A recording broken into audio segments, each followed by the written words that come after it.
Noel Casey got onto me there on Twitter saying the most embarrassing review of the year surely goes to Clare GA.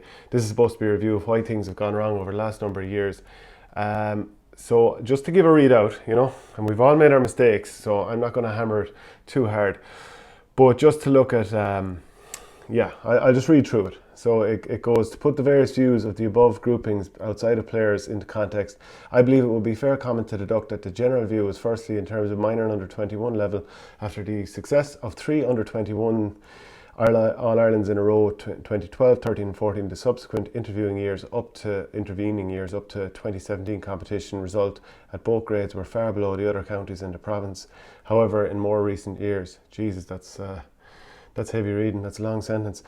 The graph in this sector has changed for the better as we have made steady progress and currently are coming close to par with the other counties, thus creating an optimism for a healthy standard of team at senior level.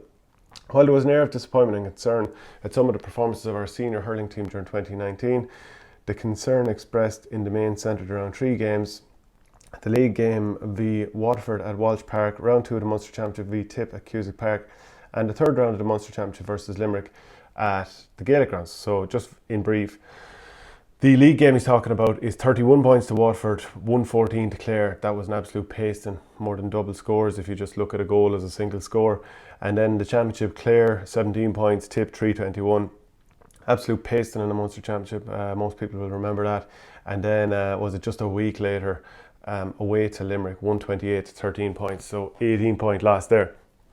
Definitely grounds for concern. So whatever about the presentation of the information in this report, and definitely those were huge cause for concern, especially like if you look at the other game in the championship, beat Waterford by a point. Waterford were at a low ebb and then beat Cork by 5.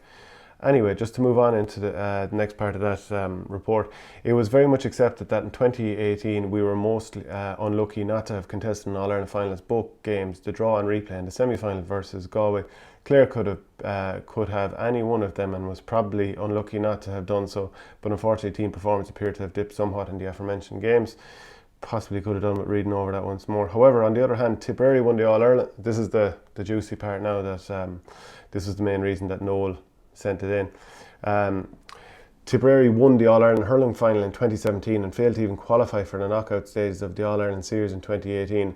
And I suppose now we know Tipperary have recovered and won the 2019 final also. Of course, everyone knows Galway won the All-Ireland in 2017, got to the All-Ireland final in 2018, but didn't get out of group stages in 2019. So I think it's just a case of mixing up the teams and the years. I think his general point is actually fair enough. Like, I've put my foot in it plenty of times. I think earlier this year I was doing a club preview about Tipperary teams and going on about how no team in the north had won Tipperary since 95 or something like that. What I had meant to say is no team other than Toomey Vara, but sure, we all put our foot in our mouths now and again. So, do you know what? I'm not going to hammer this report over that. But I do think that the point is fair, that just because you have one bad year, it doesn't mean that therefore the next is necessarily going to be a failure. Also, I think Clare have the same chance this year as they have last year in general terms. I don't think they're quite good enough to win it. I don't think they were for the last number of years. And as I've said many times, 2013 they hit great form and they made it count. So just read through the rest of that report there. So here's hoping that our 2020 campaign will be replicated on the Tipperary 2019 performance. The loss of Peter Duggan in the early part of 2020 is a bit of a disappointment, but hopefully he'll return early in the new year and we can return to winning ways. It has already been proved our players are capable of reaching the summit as a team. I'm not sure Peter Duggan has kind of left it as open to come back early in the new year, and I don't think you should necessarily be putting pressure on him. Then there's a section that was headed Players' View. Kirloch Joe Cooney contacted some of the more senior players in the current squad with regard to their views on the management structure, as substantial and varied views were being expressed on the above topic, and we saw plenty of that in the public domain.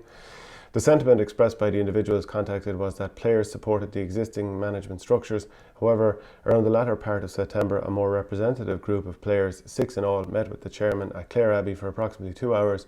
Joe Cooney, that is, had an in-depth discussion on a number of key issues relating to various aspects of inter-county activity. Joseph Cooney felt it was a very fruitful meeting where a number of important matters were discussed in a frank and open way, which is of benefit to both sides. So we started out basically with Noel Casey wanted hammer the report over mixing up the years and teams in terms of Tipperary and Galway and that kind of stuff.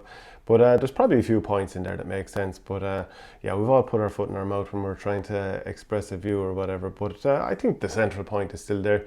This guy obviously wants his county to do well and is looking to find a way to frame things positively. So I have no problem with that. We all make mistakes.